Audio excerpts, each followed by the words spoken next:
What if I told you that most high school students spend months studying for the wrong college admissions test? Choosing to focus on the wrong test could literally cost you tens of thousands of scholarship dollars, and it could also be the reason why your dream school ends up saying no to you. My company Boosted Brains has helped thousands of families at this point solve this exact problem, and the reality is that most high school families just have no idea how to pick between the ACT and the SAT. So in this video, I'm going to break down exactly how each one of these two tests work, and by the end, you'll have an idea of exactly which one your student should take and how they can maximize their score on that test. So let's go ahead and dive in.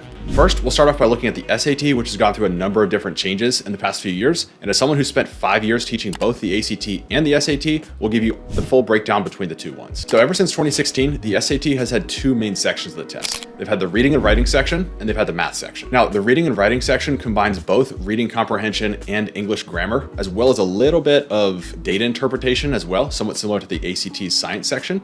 And the math section is obviously just your plain old math skills, all the way from skills like Algebra 1 and geometry to some of the more advanced and complicated things like statistics and really deep into Algebra 2 knowledge. Now, quick breakdown of that reading and writing section. There's all of your standard English grammar rules that they test. And there's also a lot of reading comprehension where they give you short little passages and then they ask one question about either the main idea or something that a character did during the passage or something along those lines. And then there are also some questions with graphs and data tables where they throw a ton of information at you and then they ask you to interpret that data. Now, the way that they really try and trick students on this section is by making the questions very long and complicated, where they use the language that like our founding fathers wrote the Declaration of Independence in, and that's a lot of like those reading passages, but they also ask questions using that complicated style of English. So we see a lot of students on the reading and writing section of the SAT get tripped up by just not even being able to understand what it is that the passage is saying and what it is that the questions are even asking. Now, over on the math section,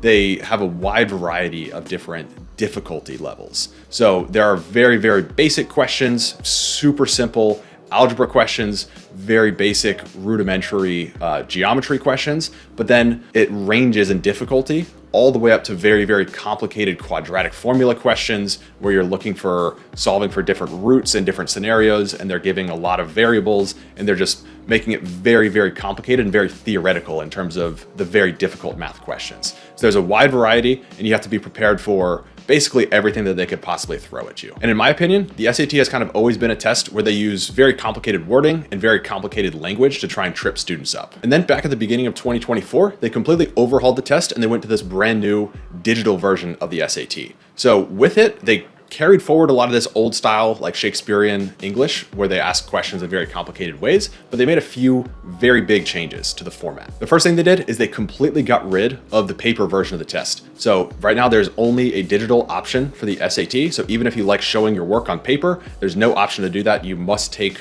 the digital version on a computer. The second change that they made is that they made the test a little bit shorter, dropping the total time down from about 3 hours down to about 2 hours and 15 minutes. And then the third change that they made, and in my opinion, this is the biggest change, is they made it an adaptive format of the test. So no two students actually end up with the same test. It's adaptive, so the questions change in difficulty level. So for students who get more questions correct early on, they actually end up with more difficult questions later on. And for students who get less questions right early on, they actually end up with easier questions later on in the test. So it's a test that actually changes the questions depending on how you're doing. And so the reason that the SAT made these three changes is that at the end of the day, they want to make more money. They want to make it a little bit of an easier test to market. They decided to make it a little bit shorter so that students who didn't want to spend 3 hours taking a test now have the option to take a shorter test, and students who just don't really care as much about spending a lot of time prepping for and taking a test now have, this shorter option of a test to take.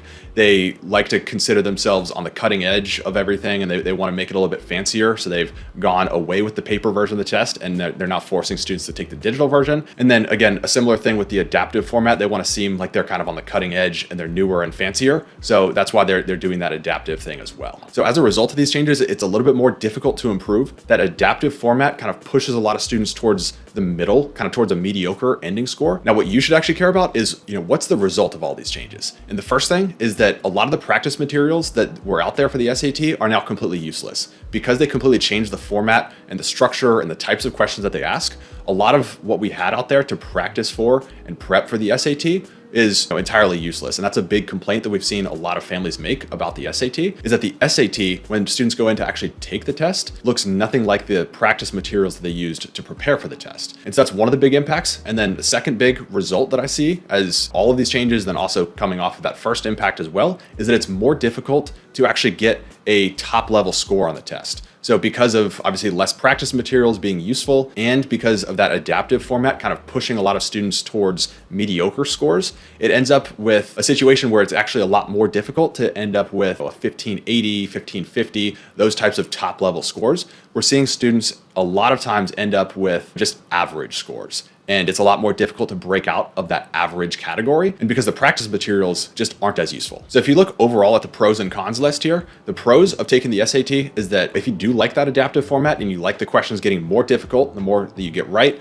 or you like getting easier questions the more that you get wrong, then that would certainly be one pro of taking the SAT. The second pro would be if you're just trying to get up to a mediocre score, then the SAT is actually a lot better of a test for you to take because it's a lot easier to get into that kind of mediocre score level category than it might be on the ACT. And then the third pro would be that if you are really good at understanding naturally kind of that old Shakespearean style of English that people were writing in back in the 1700s, then you naturally have a pretty decent advantage on the SAT. But on the other hand, if you look at some of the cons here, the first con would be that it's difficult to get a very good top level score. The second con is that it's very difficult to improve given the lack of practice materials out there. So there's not as much of a reward to be had from spending a lot of time studying and practicing and trying to get a better score. And then the third con would be that if you don't understand that old Shakespearean style of English that I keep referencing, then this is probably a test where you're going to be a little bit behind the curve of some of the other students who might understand that stuff a little bit better. So that's how the SAT works. But on the other hand, the ACT is a completely different beast, and you need to understand how both of these tests work so you can understand which one is better for your specific situation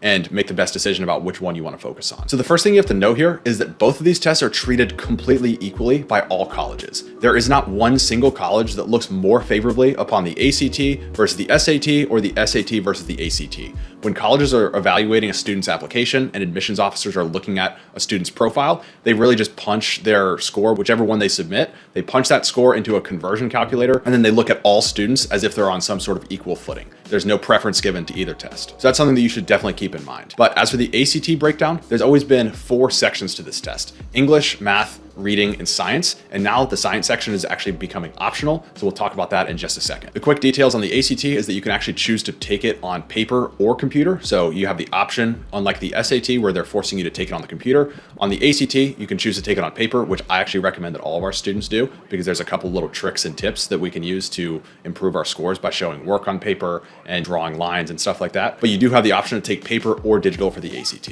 The second thing is that it's not adaptive. So all students see the exact same questions, no matter how they're doing in the test. And then the third thing you have to know is that the scoring is done based off of the average of your English, your math, and your reading sections. So that gives you your overall composite score. They just average those 3 sections of the test together. And now with the science section becoming optional, you can still choose to take that science section of the test, and the ACT will show that score to colleges if you want them to, but it will not be factored into that average overall composite score, which is kind of like the headline number that students often talk about and that colleges most of the time will look at when they're evaluating a student. That extra science score will basically just show up as a kind of an extra little addition to the composite score if you decide to submit it, and if colleges decide that that's even an important thing for them to look at while they're evaluating your profile. But as for the 3 main sections of the test, the English section is just a section that tests basic grammar knowledge and basic sentence placement and paragraph placement. The math section is a little bit similar to the SAT in terms of the topics that it covers. It goes all the way from Algebra 1 and geometry on the lower end up through Algebra 2 and statistics. It doesn't get quite as much into the trigonometry as the SAT does, and there's a lot less what I would call variance and difficulty of questions. The SAT just has a huge range of difficulty, whereas the ACT, in my opinion, just doesn't go quite as far into like very niche concepts, like deep into quadratic equations and deep into finding the roots of different equations with missing variables and very theoretical concepts like that. Now, we are seeing the ACT become a little bit more varied in its difficulty, but it's just not quite as theoretical as some of the SAT math questions. And as for the reading section, they give you a kind of a long block of text that you have to read through, and then you answer 9 questions about that passage of text. And it's just answering questions about the topic of the passage, the author's point of view, and very, very standard reading comprehension types of questions. Again, the difference between the SAT and their reading questions and the ACT's reading style of questions is that these passages are a lot of times much simpler for students to understand, less Shakespearean style English, and the questions are a little bit more straightforward and, in my opinion, a little bit easier to kind of prepare for versus that like I said, I keep using that Shakespearean style of English for the SAT. So if you look at the main differences overall as a test between the SAT and the ACT,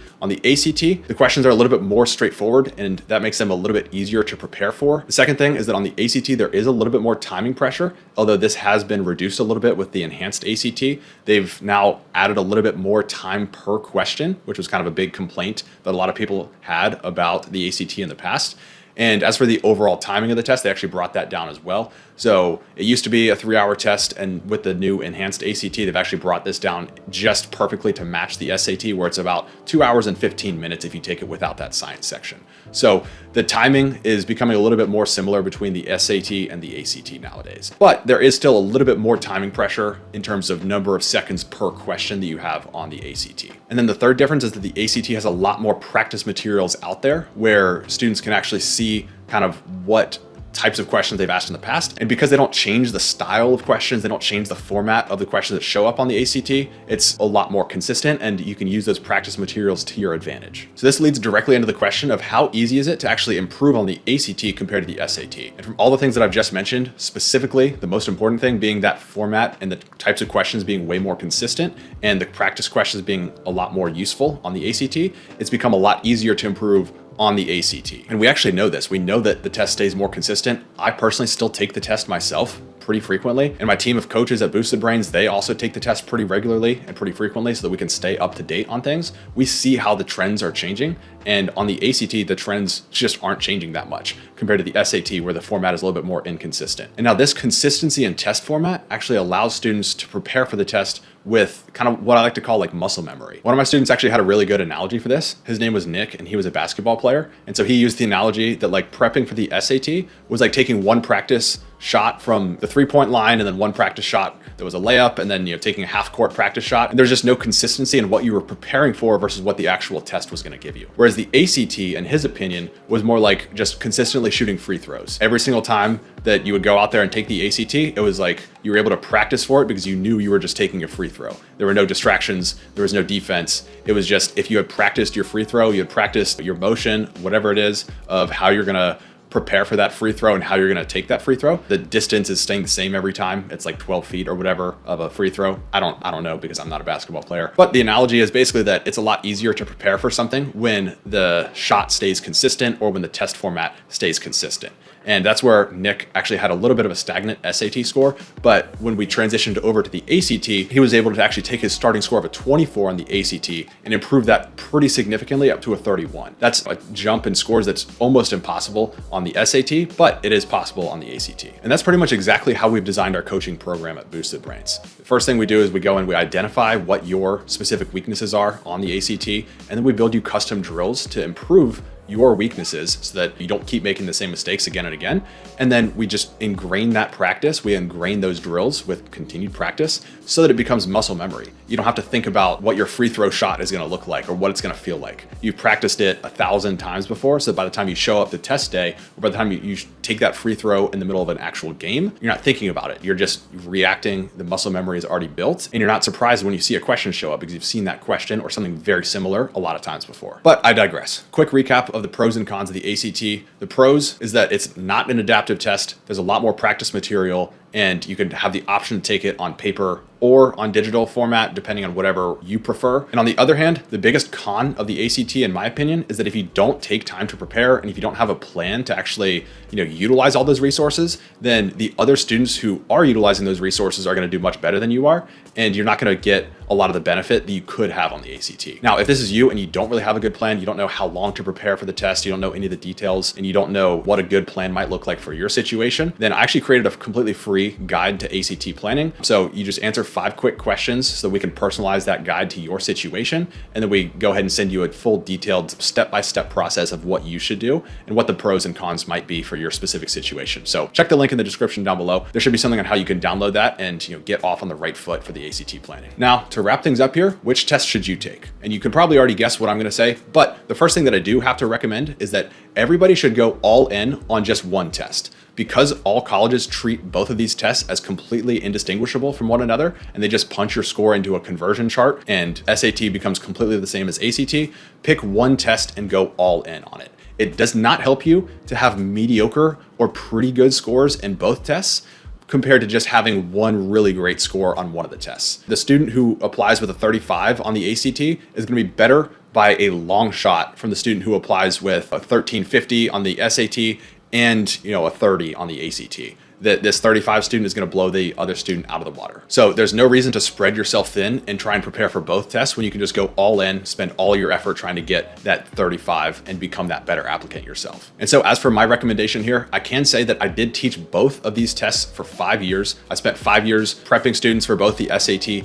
and the ACT, but when the SAT changed over to that digital format of the test and it rendered a lot of the practice materials useless and we saw students just not able to improve as significantly, we now fully recommend that pretty much all students who want to end up with a great score just focus and go all in on the ACT. And now for the last 2 years, our coaching program has been entirely focused on the ACT and we've been able to achieve pretty great and pretty consistent, awesome results from that. And if you want to see the full breakdown of how one of our students got an awesome result on the ACT going from a 31 all the way up to a 35 in just a couple weeks of work, we have a full case study breakdown on how she did that. So check that out by clicking the link right here.